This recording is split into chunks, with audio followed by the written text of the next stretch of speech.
Dami i gospoda, започнува програмата Гласот на народот со Слободан Томич.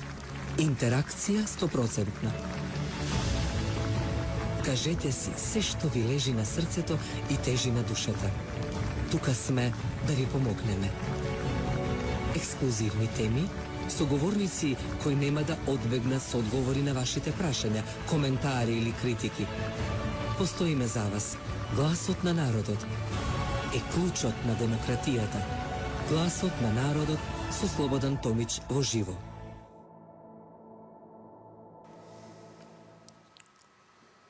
Дами и господа, добра вечер. Добро дојдовте во уште едно издание на Гласот на народот со Слободан Томич, ексклузивно на телевизија Вистел.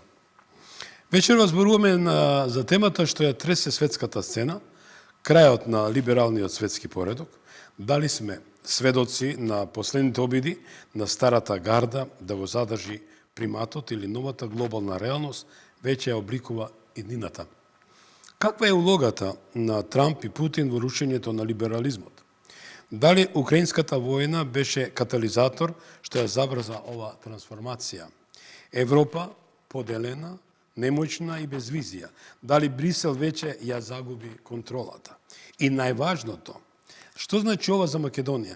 Дали со падот на либерализмот паѓаат и договорите што ја држа земјата во стегите на геополитичките компромиси? Значи, Гласот на народот, со мојата маленкост во живо на телевизија Вистел. Останете, по джинглот се враќаме во студијата. Гласот на народот со Слободан Томич. Гледајте ме.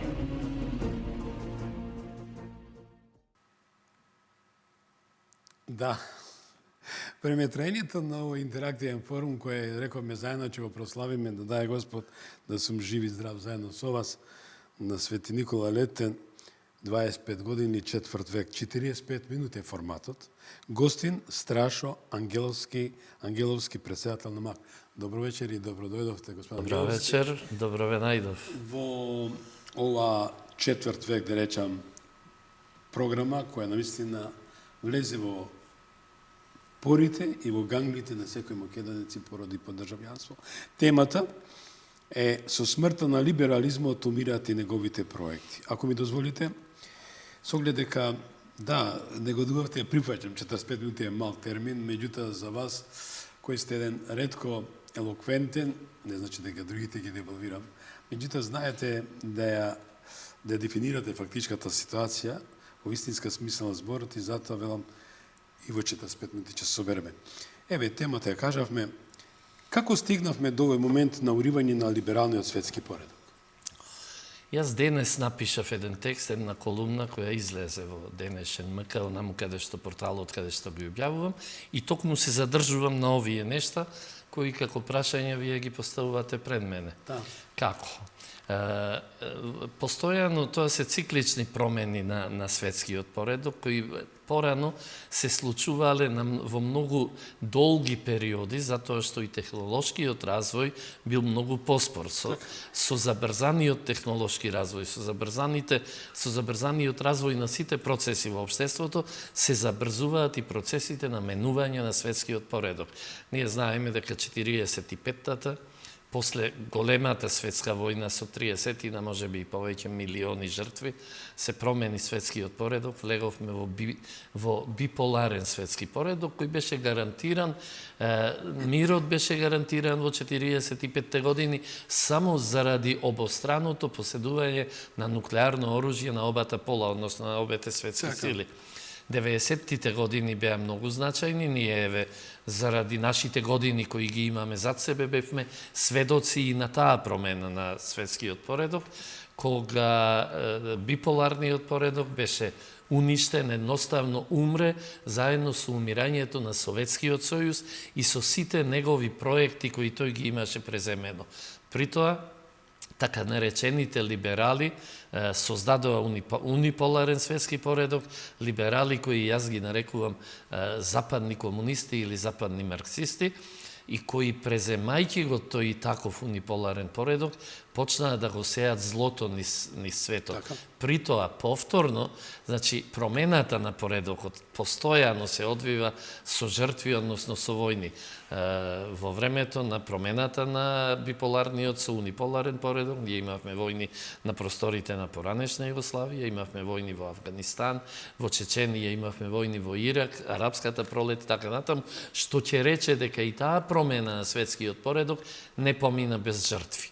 И сега веќе со години наназад, и Руската Федерација, и Кина, која од ден на ден станува се помоќна, која од ден на ден е економски се помоќна и технолошки се поразвиена, значи заедно со Руската Федерација веќе подолго време зборуваат за мултиполарен светски поредок, односно и тие да заземат место на масата каде што ќе се одлучува за иднината на светот. Можеби, повторно, за жал, она што беше предуслов е една војна во која повторно ќе има жртви, а која ќе го забрза процесот на менување на светскиот поредок, тоа беше војната во Украина. Војната во Украина, за жал, се до пред еден месец, да речеме, се додека Трамп не го подпиша декретот со кој ги укина цензорите и ги укина невладините организации кои продаваа само една вистина на светот, се до тогаш сите говореа дека Руската Федерација не предизвикана од ништо презеде специјална воена операција во Украина. Ќе ми дозволите со оглед дека ме плените во секој случај без куртоазност и гледачите, јас ја поделив во неколку сегменти. 10 минути ви имаме, ја наметнувам, не наметнувам, туку преферирам еден професионализам и кај моите колеги, пошто како еден постар нивни колега. По 10 минути знам дека ќе се собереме за геополитичката промена и улогата на Трамп и Путин. Тоа ни е 10 минути и ја верувам дека ќе најдеме простор. Повелете. Значи, сега прво што треба да сватиме дека специјалната воена операција на Руската Федерација во Украина беше предизвикана токму од либералните владетели, либералните елити, кои сакаат да го сторат тоа. Ние сме сведоци дека на само еден месец пред да се воспостави новата влада во Украина, Викторија Нуланд разговараше со тогашниот американски амбасадор во Киев, телефонски разговор, на кој ги издиктира имињата кои треба да влезат во новата украинска влада. Ние знаеме дека 14.000 жртви имаше во Донбас, жртви кои беа на оној неонацистички режим кој го воведе Зеленски во Украина, и од тука таа специјална воена операција мораше да почне така, за да дојдеме денес во оваа ситуација, кога со победата на Трамп на председателските избори се создаде вториот чекор кон создавање на тој мултиполарен светски поредок. Зошто го велам тоа? Затоа што во моментов Трамп и Путин пронајдоа заеднички непријатели и пронајдоа заеднички цели. Путин веќе долго време говори дека стои во заштита на семејството, во заштита на верата, односно на црквата, и во заштита на нацијата и на државата. На 2 дена после изборот во Соединетите Американски држави, Трамп излезе со истото објаснување дека тој ќе застане во одбрана на семејството, на суверената држава и на црквата, односно на верата. Тоа ќе рече дека двајцата најголеми светски лидери веќе пронајдоа заеднички на точки на кои ќе работат понатаму. При тоа, пронајдоа и заеднички непријатели. Ние сме сведоци дека во Руската Федерација беа забранети оние невладини организации кои ги ширеа тие геи, трансджендерски и така натаму родни еднаквости, ова и она, со што се обидуваат да го уништат семејството. Гледаме дека веднаш по доаѓањето на власт Трамп се објави токму против тие и такви невладини организации и оние кои се обидуваат да го уништат семејството. Од тука не е далеку од умот дека она конференција која токму денеска се одржа во Ријад, подготвителната конференција на која учествуваа само американската работна група и руската работна група, ќе даде резултати, ќе имаме скора средба, лична средба на Трамп и Путин после нивниот 90-минутен разговор. Благодарам. Одиме на Минхенската средба. Дали говорот на подпредседателот Венс во Минхен беше почеток на новата реалност во светот? Да. Значи, јас сум искрено задоволен од појавата на еден таков млад политичар, посебно во Соединетите Американски држави, и верувам дека тој ќе биде наследникот на Трамп после 4 години, односно ќе биде кандидатот на Републиканската партија.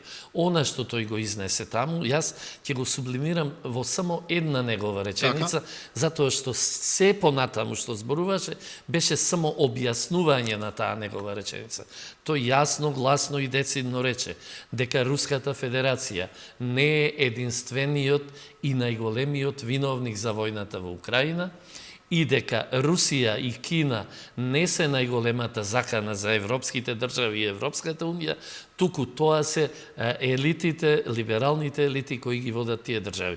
Со тоа Венс успеа најпрво да му даде легитимитет на Путин како човек кој не е единствен и најголем одговорен за војната во Украина, затоа што наративот на европските либерали беше дека тој е воен злосторник, дека тој е монструм и ова и она. Со таков човек Трамп не ќе можеше да седне на маса. Секако. Значи, Венс му го отвори патот за да можат да седнат на маса и второ им кажа на европските либерални лидери, на оние кои владеат со политички апартхейт, затоа што ниту еден од нив нема мнозинство, а владеат со државите. Знаеме дека Макрон има 20%, Шолц има 14%,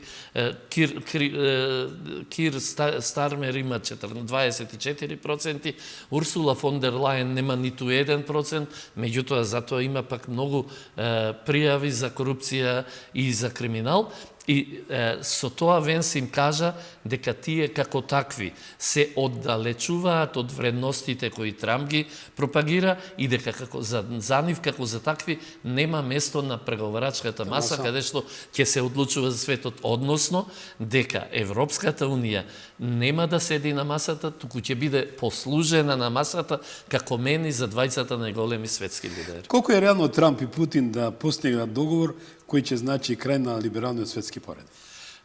Значи, прво вака, за да се воспостави нов светски поредок, најпрво мора да биде поразен и уништен стариот светски поредок и да биде поразена идеологијата која владеела со дотогашниот светски поредок. Трамп на изборите, на минатогодишните избори, оние кои се случија во октомври 2024-та, до нозе ги порази демократите, односно либералите, односно западните комунисти, освојувајќи го и Конгресот, имајќи го Сенатот, и тој победувајќи и со гласовите на граѓаните, на гласачите, но и со гласовите на овие државните гласачи. Тој ќе рече дека либерализмот во Соединетите Американски држави е поразен. Останува да биде поразен уште либерализмот во Европската унија и во дел од земјите членки на Европската унија.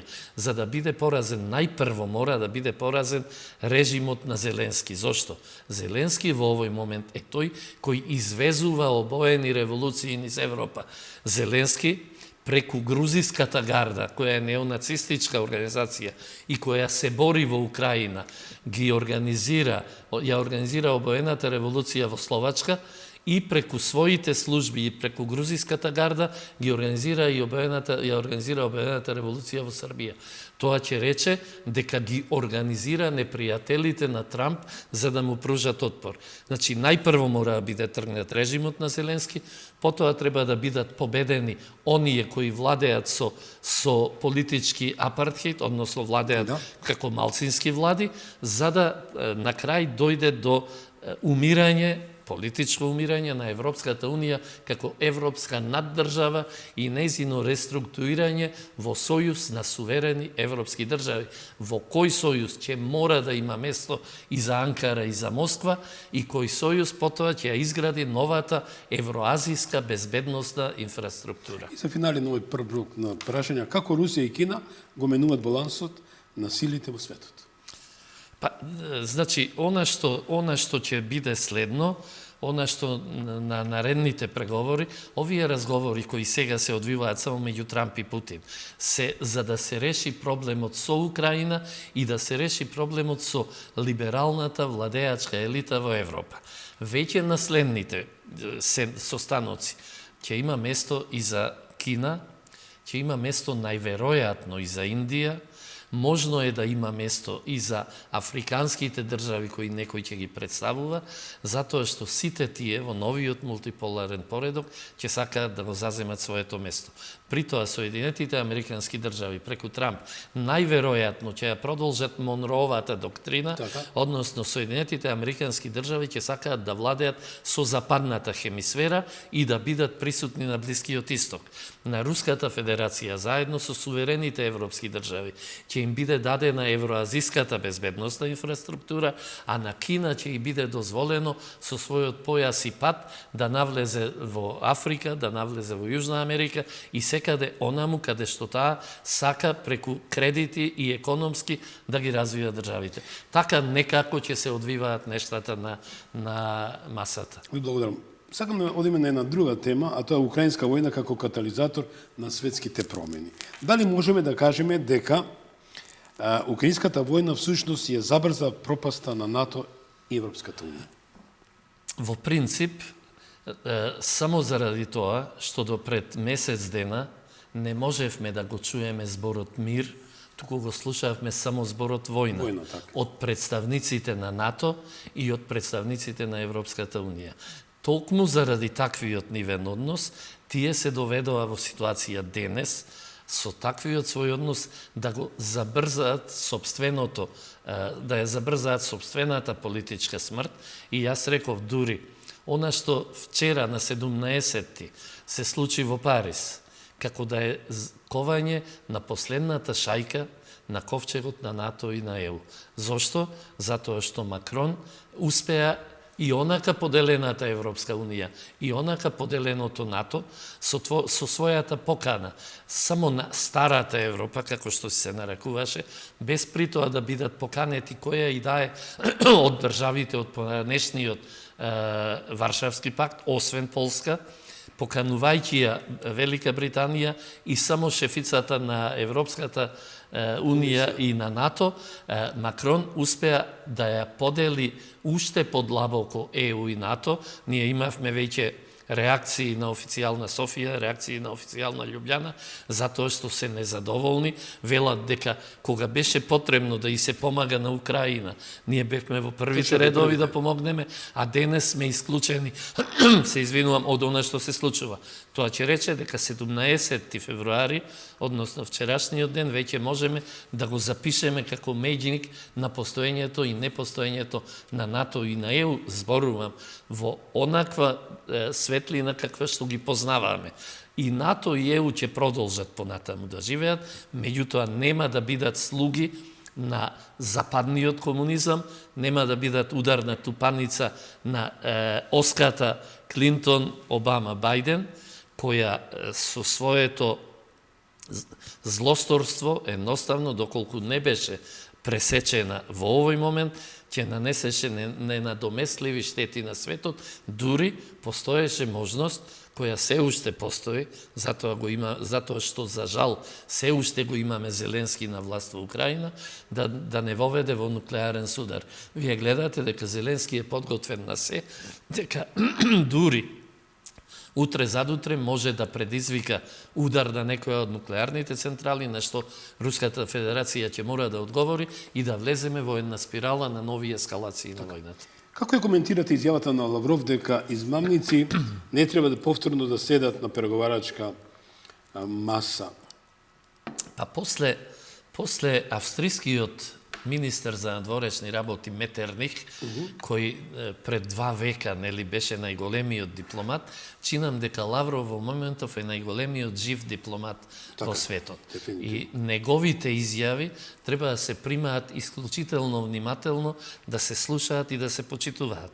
Тој беше јасен, тој вели вака: ние и дадовме можност, вели, на Европа да седне на преговарачката маса за Украина. Тоа беше во 2014-тата и тоа беше кога се подпишуваа, кога се договараа Минските спогодби. Европа ги изигра тие договори и дури Оланд и Меркел вели признаа после тоа дека тоа било лага, дека не измамиле за да можат на Украина да и дозволат ново време, да и купат време во кое таа ќе се вооружа и нели стратешки ќе ја победи и ќе ја уништи Русија. И потоа нормално вели дека такви измамници кои еднаш да измамиле немаат место на преговарачката маса. Меѓутоа Путин е поблак кога говори, и тој, неговата последна изјава е од пред половина час, каде што тој вели дека да, вели, ќе и дозволиме и на Европа, во подоцна фаза, ќе и дозволиме и на Европа да седне на преговарачката маса. Ама откако ќе го повлече и последниот свој припадник од Украина. Тоа ќе рече дека иднината на Украина можеме да ја гледаме само на еден начин.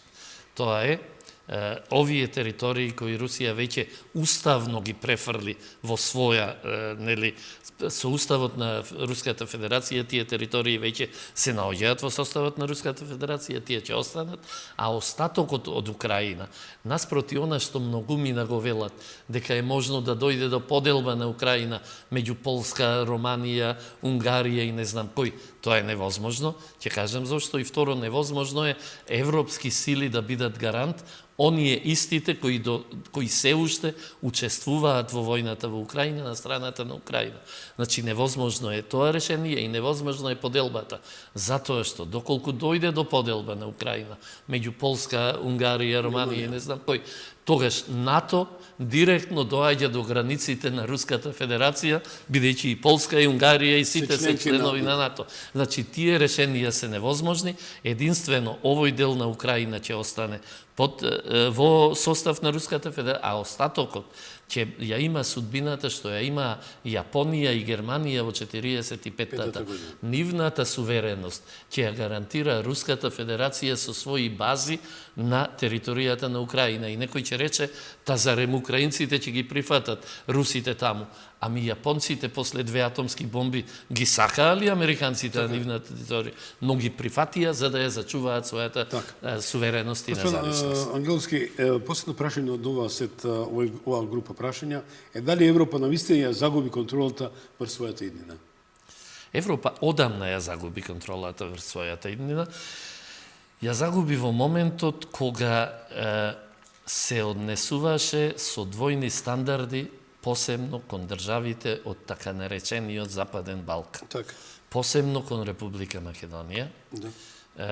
Кога зборувам за двојните стандарди, јас ќе кажам неколку примери. Прво, ние имаме во Естонија, во областа Нарва, која граничи со Руската Федерација, чисто руско население, кој изнесува 40% од целокупното население на Естонија. Таму не постои втор службен јазик, за тоа 40% малцинство, додека за едно малцинство кое е помалку од 20%, на Македонија и беше наметната обврската да воведе втор службен јазик.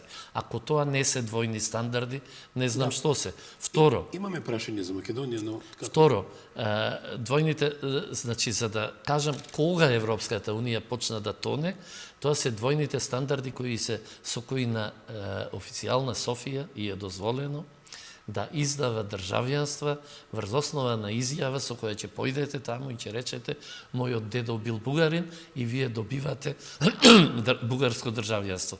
Дајте ми уште еден пример од европските држави, пример Германија, Франција, каде што ќе појдете и ќе речете мојот дедо е германец и ќе добиете германско државјанство. Тоа се двојни стандарди. На официјална Софија и беше дозволено за да таа отпечати 120, 150 или не знам колку илјади државјанства, со кои доколку бугарите влезат во уставот, потоа врз основа на таа бројка ќе бара образование од основно до високо, ќе бара култура на бугарски јазик и ќе бара се и ќе започне процесот на бугаризација на македонското општество. Тие двојни стандарди мораа да доведат до потонување на Европа, затоа што Европа се оттргна од своите христијански корени.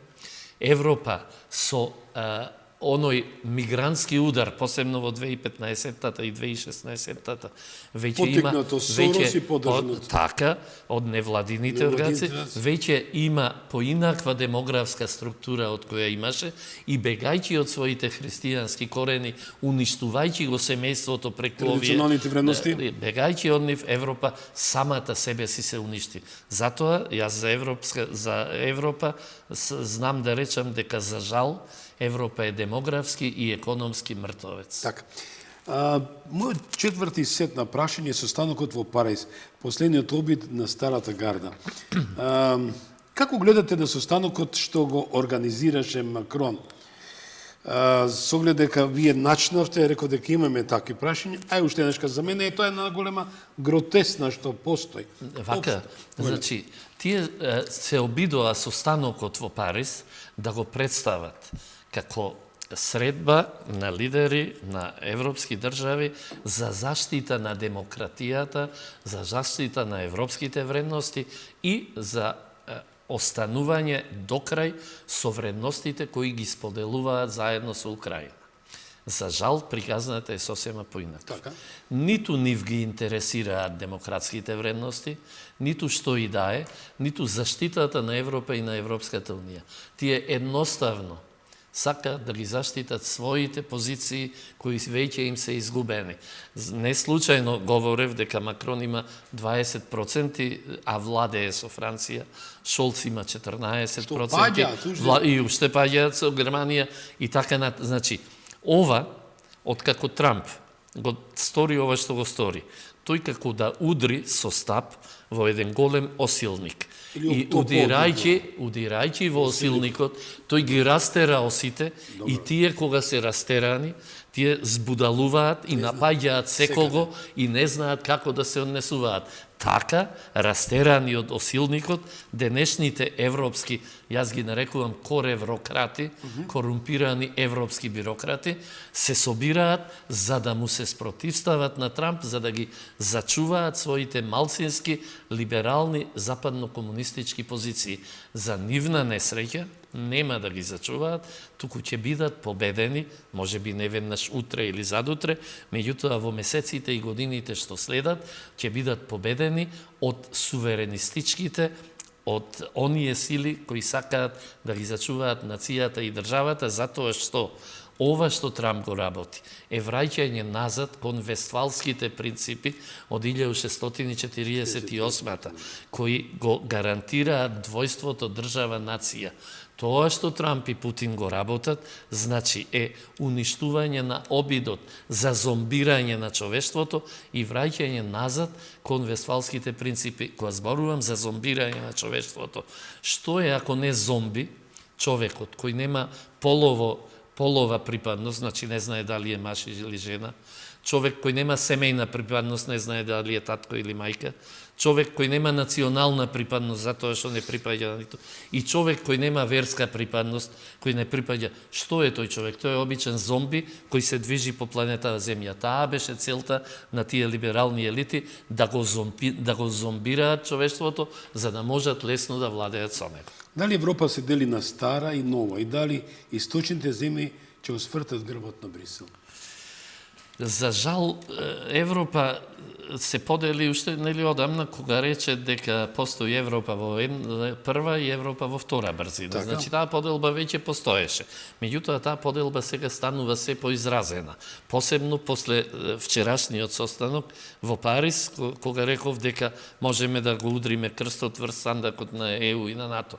Таа поделба ја имаме веќе и во односот на еден Орбан, во односот на еден Фицо, така, во односот на еден Калин Георгеску во Романија, ако сакаме.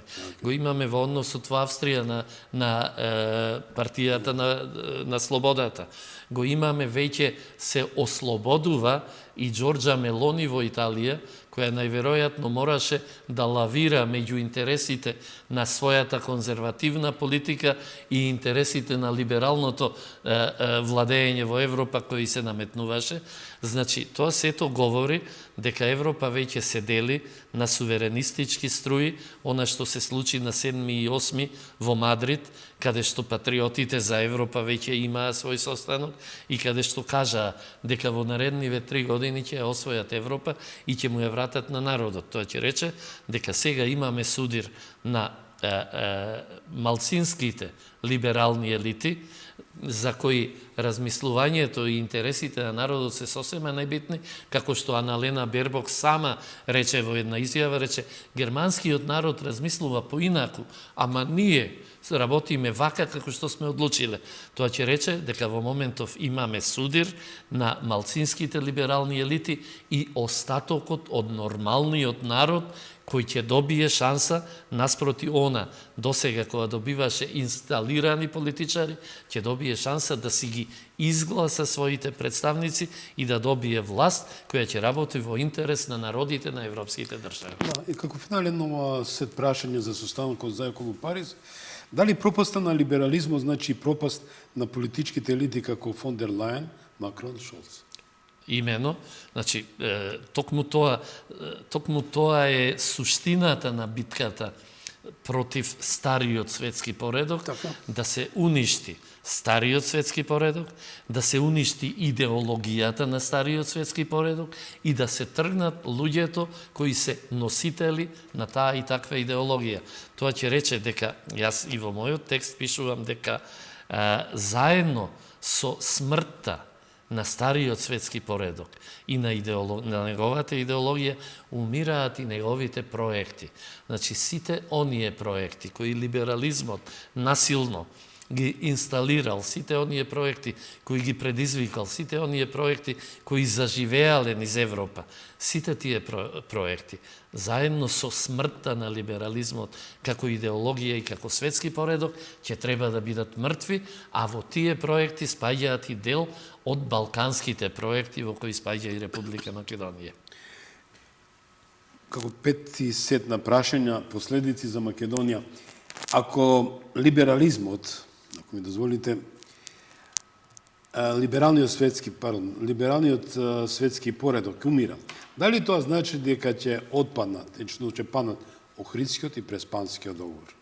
Да, значи, токму тоа е суштината на она што претходно кажав, прашање за Македонија. Значи, со смртта на стариот светски поредок, со смртта на старата идеологија, треба да умрат и проектите на тој и таков светски поредок. Кој беа заканувачкиот тон од Бајден, дека ако се дрзнеме да ги критикуваме, сме на црната листа. Значи, Бајден е веќе небитен.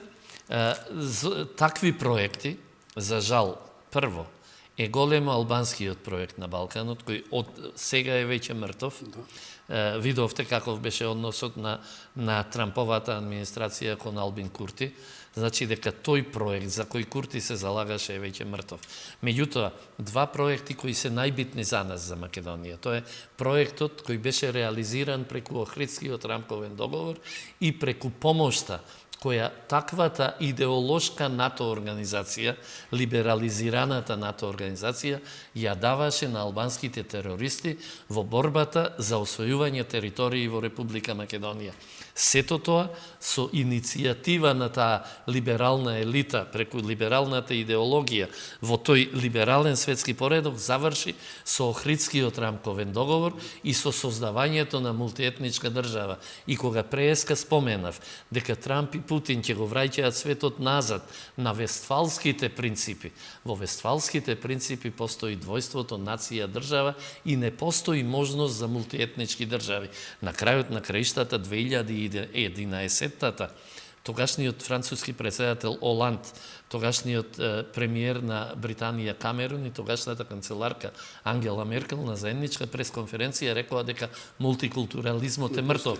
И вториот проект кој се однесува на Република Македонија, тоа е договорот од Нивици или Преспанскиот договор, кој исто така е проект на тоа либерално злосторничко здружување, кое со странски пари, се покажува сега со странски агенти, затоа што секој оној кој зел пари од надвор, за да работи во интересите на која и да е агенција.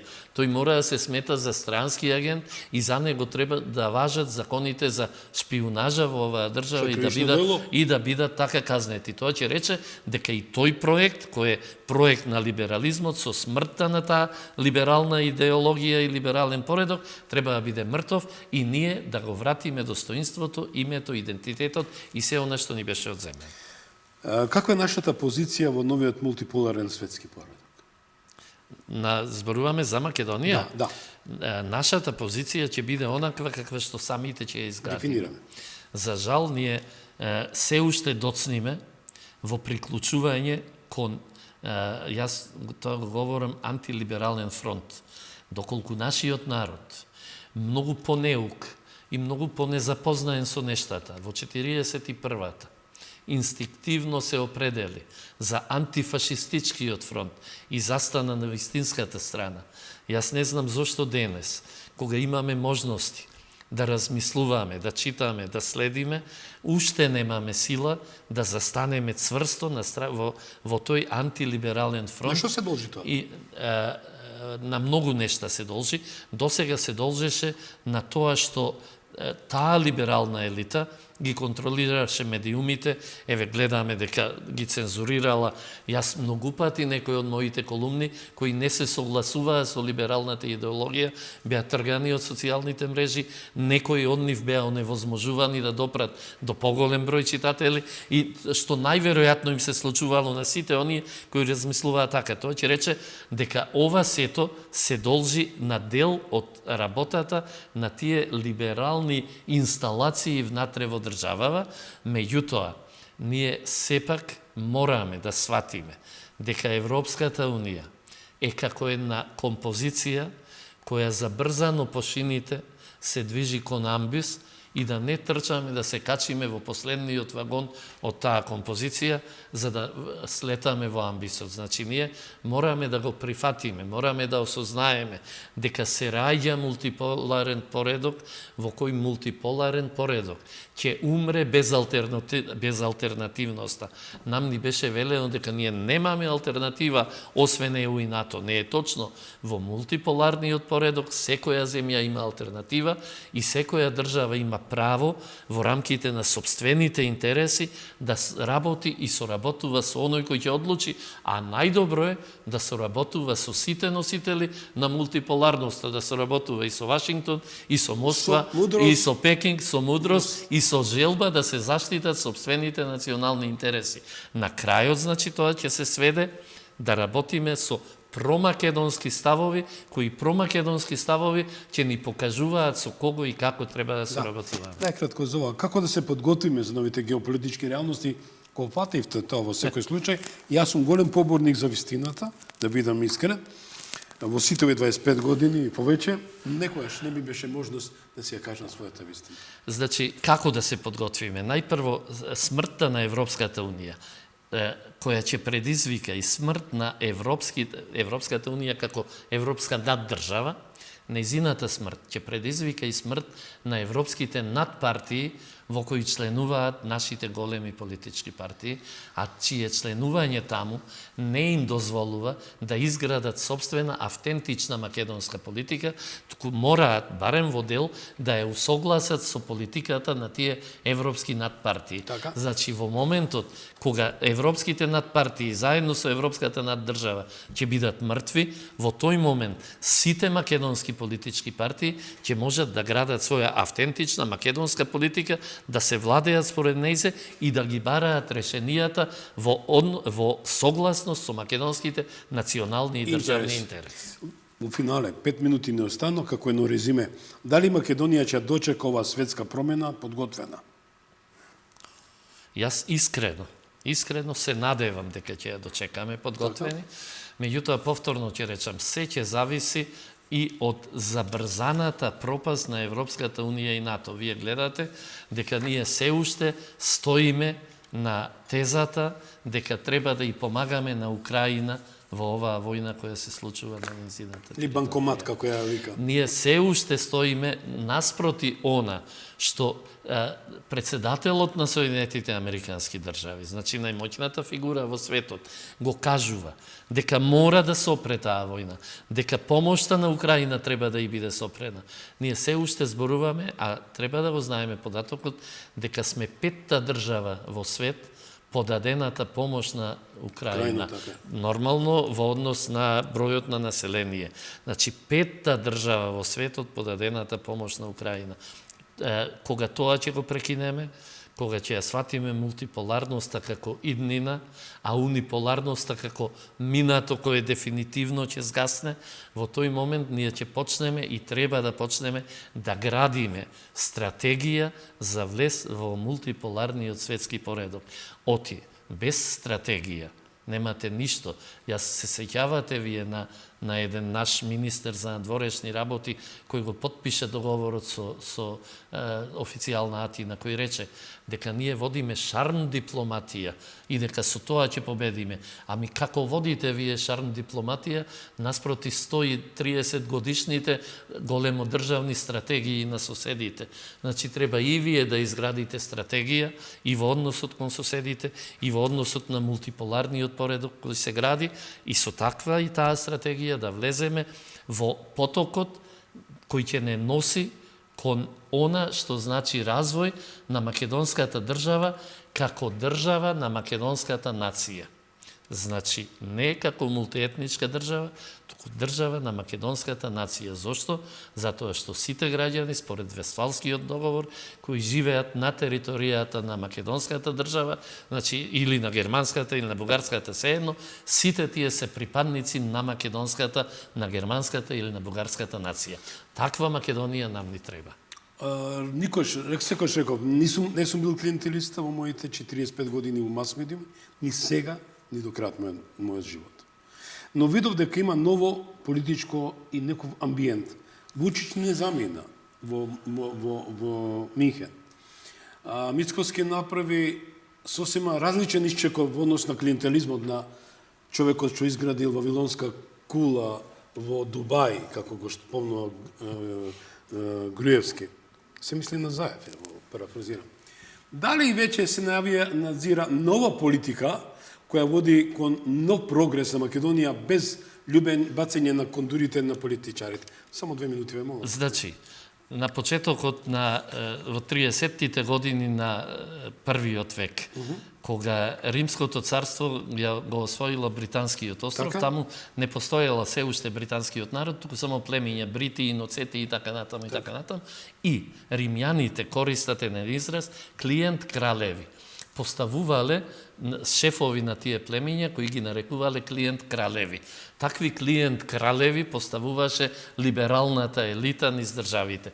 За среќа во овој момент чинам дека коалицијата на која и Мааки припаѓа, која предводи Христијан Мицковски, нема да се идентификува како тие што се клиент кралевите, туку дека она што веќе Мицковски го покажува, дека веќе ќе почнуваме да работиме на македонска стратегија за македонски национални и државни интереси. Ви благодарам што бевте мој соговорник. Благодарам за можноста да проговорам. Наистина чест и задоволство имавте да одржите прекрасен час и испративте порака до многу се уште заспани политиканти и симпатизери кои навистина не ја мислат Македонија како вистинска држава, туку како средство како простор за потикнување и собирање финанска потенција.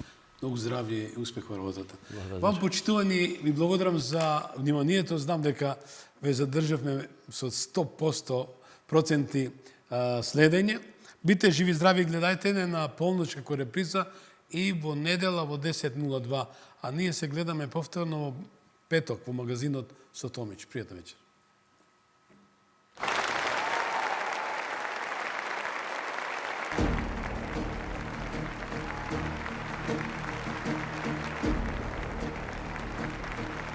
Ви благодариме што бевте дел од гласот на народот со Слободан Томич. Ве очекуваме утре, во исто време, на Вистинска телевизија.